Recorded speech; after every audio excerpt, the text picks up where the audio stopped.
there, Cinners, and welcome to this week's episode of Shortcuts, where we give you all the horror happenings for the week. Join your hosts, Sean O'Connor and Shannon Bushman-Montalbano, as we go over the books, the movies, the streaming, the events, and all the latest news, delivered right into your sweet little ears, all in under a half hour. You want to know about that latest movie that's dropping this week? We got you. You want to know about that latest novel from your favorite horror author? We've got you. You want Sean to give you a release date 3 years from now for a movie you've never even heard about? We got you. So sit back, tune in, and we'll take it from here as you listen to this week's episode of Shortcuts. Hey, welcome to Shortcuts. You didn't press play so you can hear me whinging about what a rough day I had. So let's get to some fantastic horror goodness. We've got a lot of exciting things here. So, of course, the first thing we do every single episode is happy birthday, happy birthday. I think I got a couple of good ones here. I got 4. Okay, what do we got? All right. So first one came out, actually the first 2 came out in 2009. So they're both celebrating 15 years. Oh. So this one I particularly loved. It was an animated film called 9.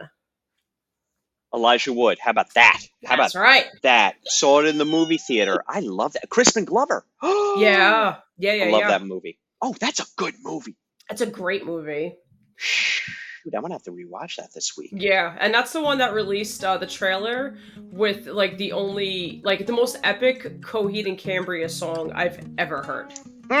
It's like I just saw the trailer and I'm like, I don't know what this is about, but this is gonna be fucking awesome. Like, yes, please and thank you. Yes, and they got me, and I was hooked and sold. Yeah, so it was fun. But awesome animation, definitely go check it out. Literally the number 9. I have something so cool to tell you, but I'm going to wait. It's about you, but I'm going to wait until you're done with your birthdays. It's all going to tie in. All going to tie in perfectly well. Okay. A lot filled with mystery today. I know, really. So this one I actually don't think I've ever seen. This next one that's also celebrating 15 years, but it is currently streaming on Tubi and Amazon. So I'm a little excited about that. But this one is 2009's version of Dorian Gray.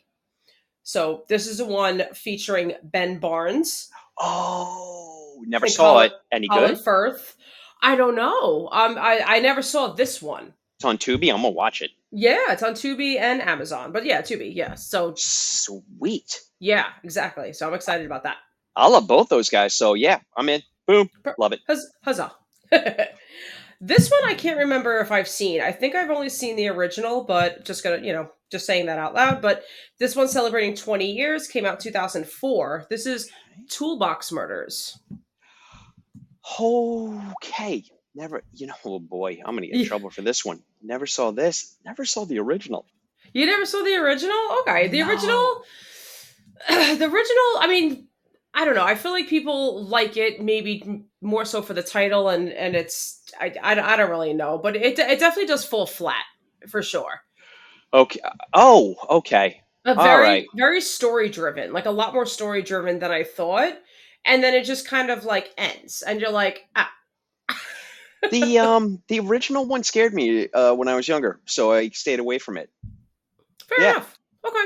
I might still be a little scared of it now. I don't know. If you want to go back and rewatch the 70s version, it didn't hold up. All right. Okay. But I'm going to pass out. I already have 2 movie suggestions that you gave me that I have to watch, so I'm going to pass on this one. But okay, keep them coming. All right. So last one I got, celebrating 25 years. Again, also on Tubi, if you want to stream it. Came out in 1999. This one is Stigmata. So one that was a little freaky at the time when I saw it. I saw this in the theaters. So I was probably like 17 years old when this came out. So I remember liking the girl. I liked her style. And then just the whole act of Stigmata was kind of new to me. And probably new for a lot of people my age at the time. Yeah, for sure. So to me, it was just something new. So at the time, it was exciting. It could be a little corny now, but that's the '90s, baby. What do you want? I will always never saw this movie, but I'll Okay. always love it, and I'll tell you why. And when Roy hears this, he's going to be dying laughing. Oh So boy. one of our best friends, Joe, best man at my wedding, my dear friend Joe, he is a weenie. He is a galactic weenie. He is such a Nice. scaredy cat. And oh, by the way, Sinners, we're putting weenie into the lexicon. So scaredy cat, you had your moment in the sun for the past 7 decades. Now we're going weenie. Yeah. So Joe was so terrified of that commercial. There's nothing remarkable happens in the commercial at all. It's The trailer? the TV commercial back then. Okay. Shannon, I'm telling you, nothing scary happens at all No. in the commercial. But he was so terrified of it, it became like this big thing where if it was on, he would kind of do like the monkey, you know, and he He's like, I don't know. I don't want any of it. if he couldn't turn the TV off. And we were all like, we were all hanging out back then, and I was actually living with Joe at the time, and he'd go for the TV and we'd put his hand down and we'd make him watch it. To this day, if we're ever talking about horror movies, Joe's like, "I'm out, man, I'm out," and we're like, "We know Stigmata. We got you." We got it. We got it. So that's always going to have a big spot in my heart because it torments my beloved friend. It's been doing so for 25 years. Oh my God, I'm gonna isolate clips of this and just send it to him on his phone. I can't wait. Nice. So sorry, Joe? Yeah, no, sorry, not sorry, Joe. Not sorry at all, you big weenie. I'm gonna get him the book though. You know what? I'm gonna get him the book, and he's immediately going to throw it in the trash. But Emily Hughes will have gotten the sale of the book, so it's all good. There you go. Any more? No, that was it. Okay, so speaking of Emily Hughes, the incomparable Emily Hughes, instead of doing books this week, I want to talk about the event that I went to last week at the Yes. Greenlight Bookstore in Brooklyn. So Shannon was supposed to come with me, but unfortunately the timing didn't work out and had to get there a little bit earlier because I was covering it for Macabre Daily. It was incredible. First off, the bookstore is gorgeous. And the people who work there, I'm talking about you, Ashley, with an I, the people that work there are so nice and so helpful. And it was just such a fantastic experience. Perfect late summer night. Emily just held court. She had Clay McLeod Chapman there and Aaron E. Adams there. And they did a 3-person panel about, hey, who is this book, Horror for Weenies? Who's it for? Like, who gravitates toward this book? And the short answer is everyone. So, it was a lot of audience participation. And, they were asking, okay, who's a weenie here? Someone raise their hand. Okay, so have you ever seen any horror movies? And invariably, it's like, I've seen Ghostbusters, and I've seen, like, is Goonies a horror movie? Like, like pretty timid and tepid things. Okay. But then as it went on, it's like, well, everyone's seen Jaws, right? Yeah. How about Sixth Sense? Yeah, yeah. How about Poltergeist, which is Emily's weenie experience and is really like the catalyst for why she even wrote the book, because she was so terrified by Poltergeist when she was younger. It took her ages to get to the point where she is now like friggin', Kung Fu Jedi Master level 1000 horror aficionado. So she's talking about her experience. Like, I was a weenie. And then you could see like people just kind of like, it was just such a great moment. So the whole point I'm making here is, people, if you get the chance to go to live events, go to live events. They're so much fun. And it's as easy as finding some of your favorite people. Doesn't have to be authors. Right. Find some of your favorite people on Instagram and see if they're coming to a town near you. Maybe it's a sports person thing and they do a sport, and that could be something that interests you. Sports. Do you know that football season started? Do you know that? We are full on in football season, by the way, just to let you know. excuse me? No, I mean, the irony of my household is that my wife and two daughters are crazy into college football and kind of Nice. brush up against professional football, and I will sit there in the living room and read a book. But Something for everyone. we're all together. We're all together, and we You love each are. other. You're doing it together as a family. It's adorable. So, hey, look, you like, I don't know, you like wine. There's stuff on wine. You like food. Oh my God, there's so much stuff on food. We happen to love horror, and there's so much stuff about Mhm. horror, whether it's literature or whether it's movies. Or whether it's like, midnight markets and stuff like that, which there are a lot coming up. Yeah, so much fun. It's readily available there for you. Just tap into Instagram,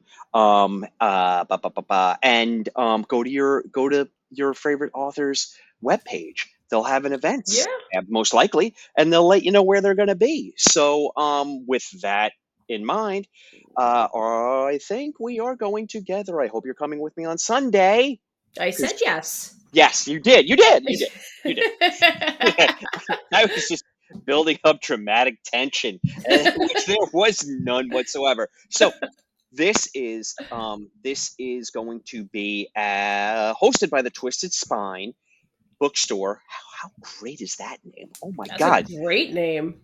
Twisted Spine, you get nothing but love, and they are hosting the Brooklyn Books and Booze being BOOS, held at the Wild East Brewing Company. So get it? Booze, get it? Oh, you're so saucy, Twisted Spine. This is going to be phantasmagorical and so frigging awesome because you are going to have none other. Ready? Here's the list. You've got Mona. For fuck's sake! Sorry, Mona Kabani. You have got Erin E. Adams. Oh, Erin E. Adams is going to think I'm stalking her. You've got fucking Nat Cassidy. You know what?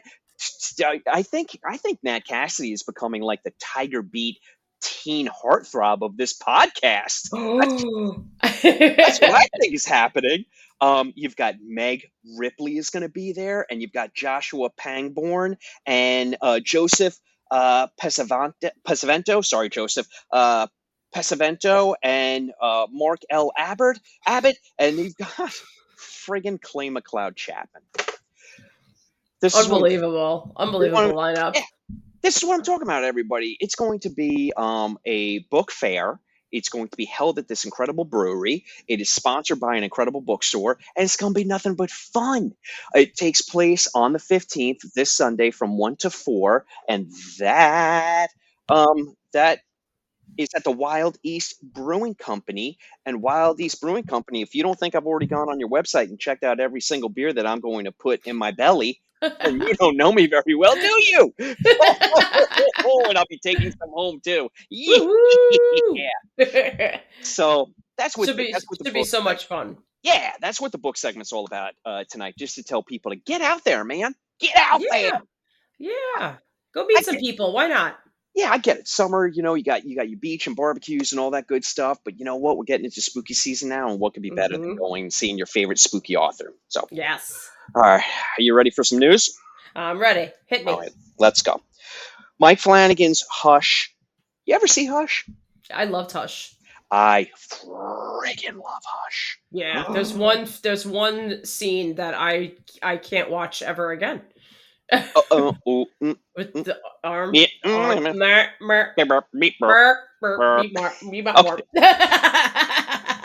Sinners are like, what the fuck is happening? Like, are they doing a podcast on the fucking Muppets? What is going on? Beep, beep, burp. Beep, burp, burp.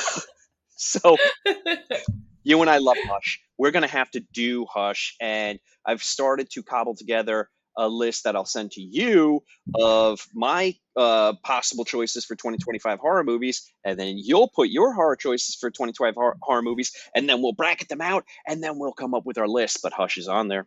For a good reason. Yeah, I loved that film. You couldn't find Hush if you tried. previously, so having it on 4K and Blu-ray is good news for horror fans everywhere. Woo. Okay. Do you have Screambox by any chance? I do not. Worth it? I I have Screambox. It Okay. is worth it. It is worth. It's not a lot of money, so I'll start there. It Fair. is worth it, but you got to put on a miner's helmet and you've got to dig down deep. It's Okay. there. I just wish that they would change their layout, and I wish they would air trailers for their movies, and I wish that they would maybe curate some better films. But Okay. with all that said, because that sounds pretty shitty of me to say that, I actually do love Screambox. Okay. They have the best horror documentaries out there. Their horror that is their strongest suit. Their horror documentaries are muy bueno. Muy bueno. And it's muy bueno. I think that's my most favorite thing you've ever said. This episode's title is now muy bueno. Muy bueno. There you go, everyone. It's me. Screambox is me. Muy bueno. You think they'll put that on the fucking poster?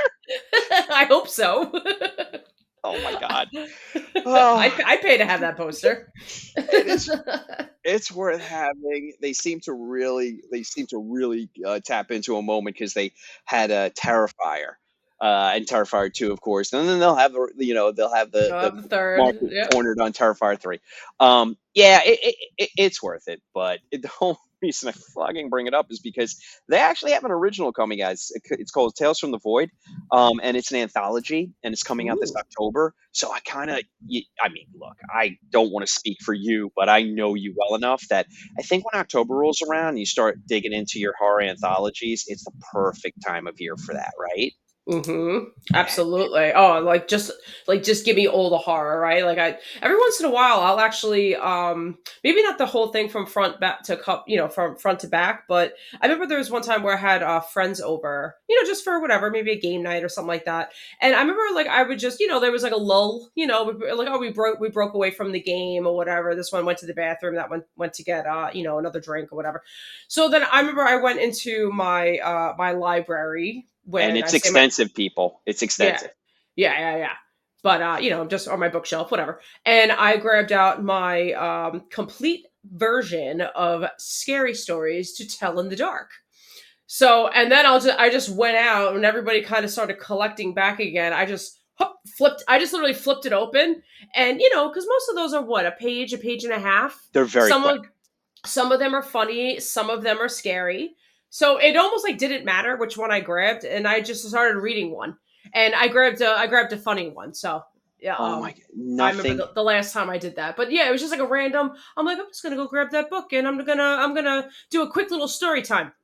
I'm gonna use my retro go-go wallet as a prop, and nothing would make me happier than if they were all sitting crisscross applesauce, and you had the book open like this, and you were like, all right, everyone, follow along now.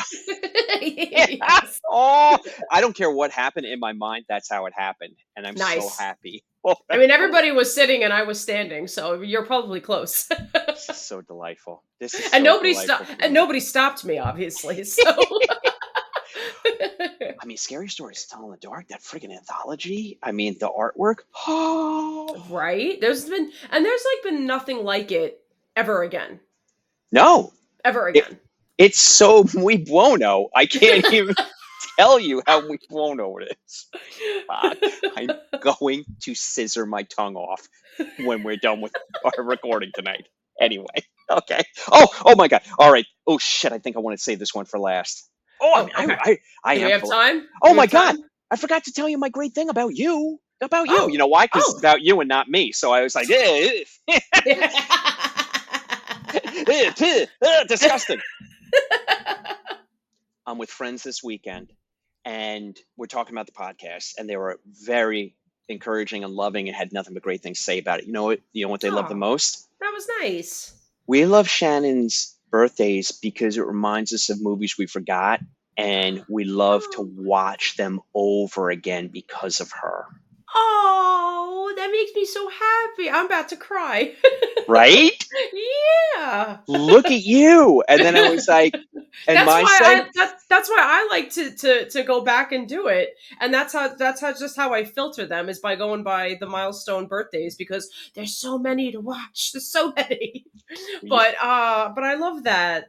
you're about to get even happier, because then I was like, and my segments, and they were like, there's more after, Shannon. They do not. You're Spent like, the rest of the barbecue like this. I did you not. went I was like this. harumph. Yum, yum, yum, yum, yum, yum, yum. A lot of sound effects tonight. A lot of sound effects. We love the sound effects. Okay, I'm gonna save this one for last because it's exciting for you, because you know a little bit about it, but you don't know the whole thing, and you're gonna get very Ooh. happy. Okay. Okay. So Keke Palmer is starring in a TV series adaptation of Joe Dante's 1988 classic, The Burbs.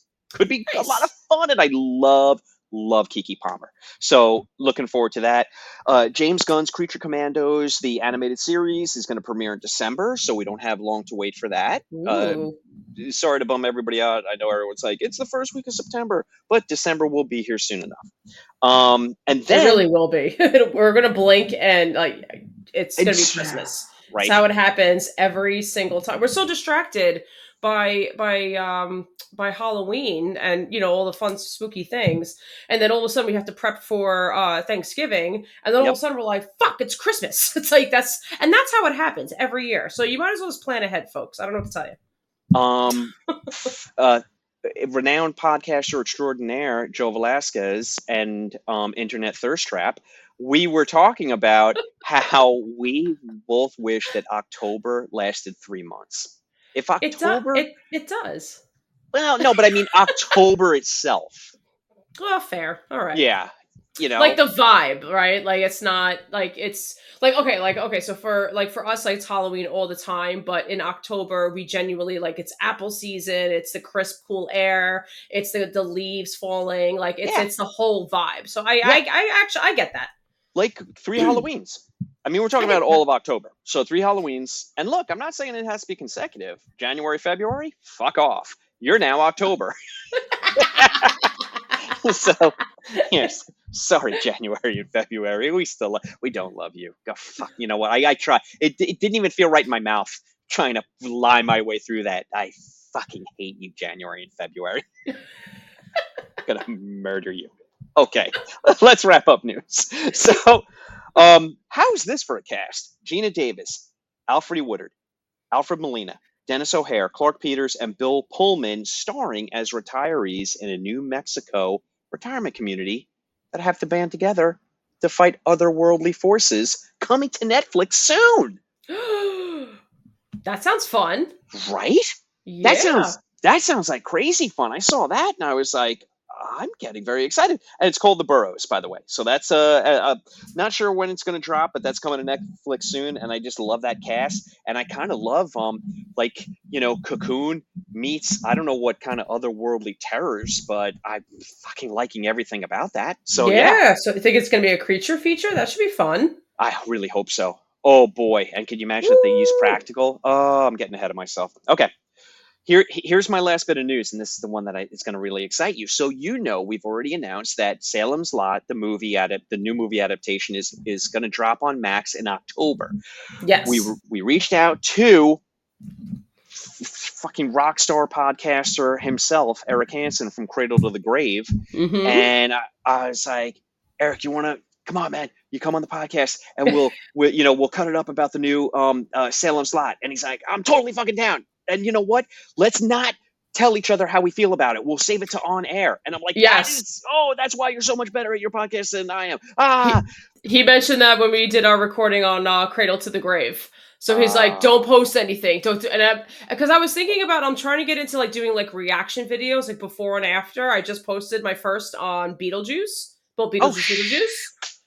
Yeah. So I'm not going to say anything on here. Just go to that. Okay. And all right. You can hear my reaction, because I don't know. I might get yelled at by some people. We'll see.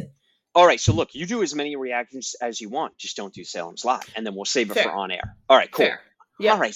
So then I was like, I started thinking about guests for 2025, And I was like, holy smokes. I think I would like someone to join us on that Salem's Lot episode. So I reached out to John Langan, and he said, absolutely. So it's going to be you, me, John Langan, and Eric Hansen dissecting the new Salem's Lot, and I'm sure the old Salem's Lot, the Toby Hooper Salem's Lot, is going to come up and come up and come up, and it's just going to be such a fantastic episode. So, Sinners, that is going to happen in October. We will record it when a night or two after the premiere, and then I will edit it immediately and get it out next day or the day after. So that's coming up in October. It's going to be so friggin' exciting. Okay.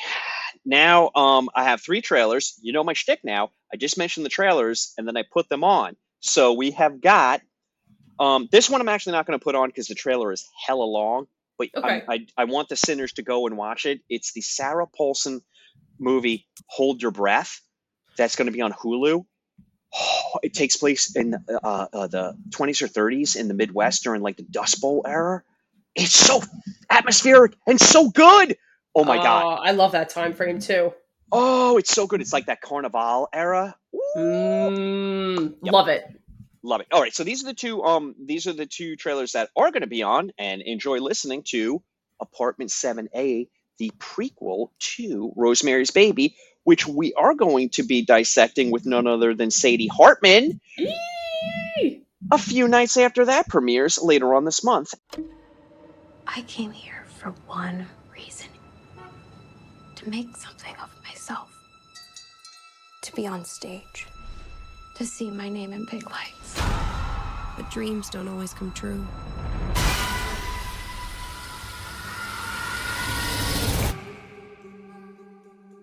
You know, when we found you... Whoa! You lost, honey? You were kind of a mess. We want to help. The place is yours if you want it. Terry, you don't even know these people. Look, moving into my own place feels like a first step.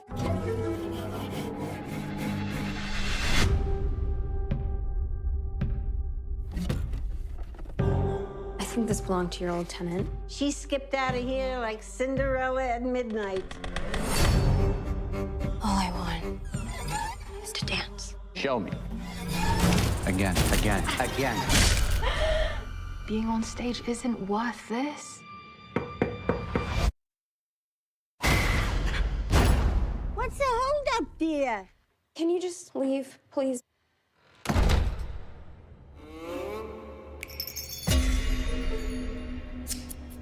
Maybe I shouldn't have bought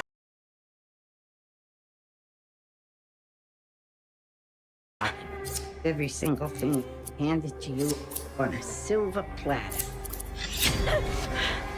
There's something wrong with these people. I think something happened to the girl who lived here before me. They did ungodly things to her. And now they've chosen you. What do you mean? I need to know what's happening to me.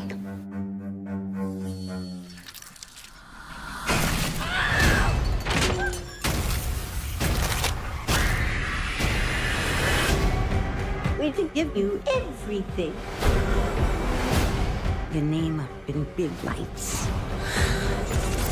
This is so much bigger than me, and I can't run from it. This is a role you were born to play. Baby's here to stay.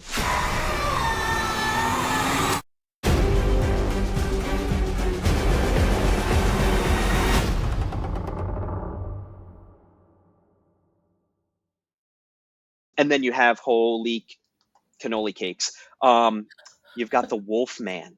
Yes, I was waiting for you to say that one. Yeah, you got the Wolfman. Teaser trailer right now, but can't help but be excited about it. I won't watch another one. I won't watch another one. I have a feeling we should stick with just the teaser. I think it's perfect.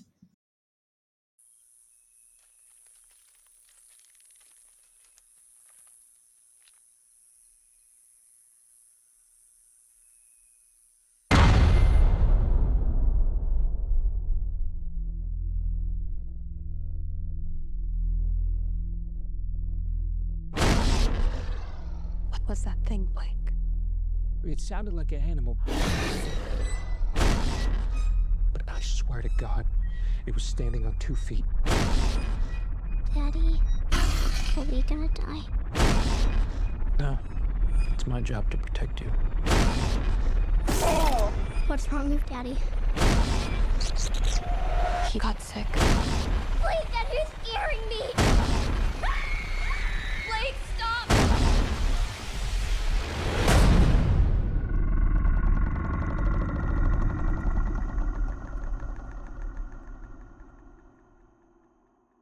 Daddy, is that you?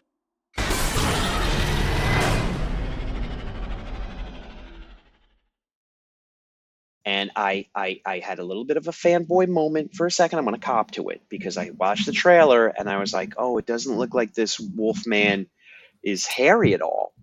And then I was like, And then I was like, get over yourself.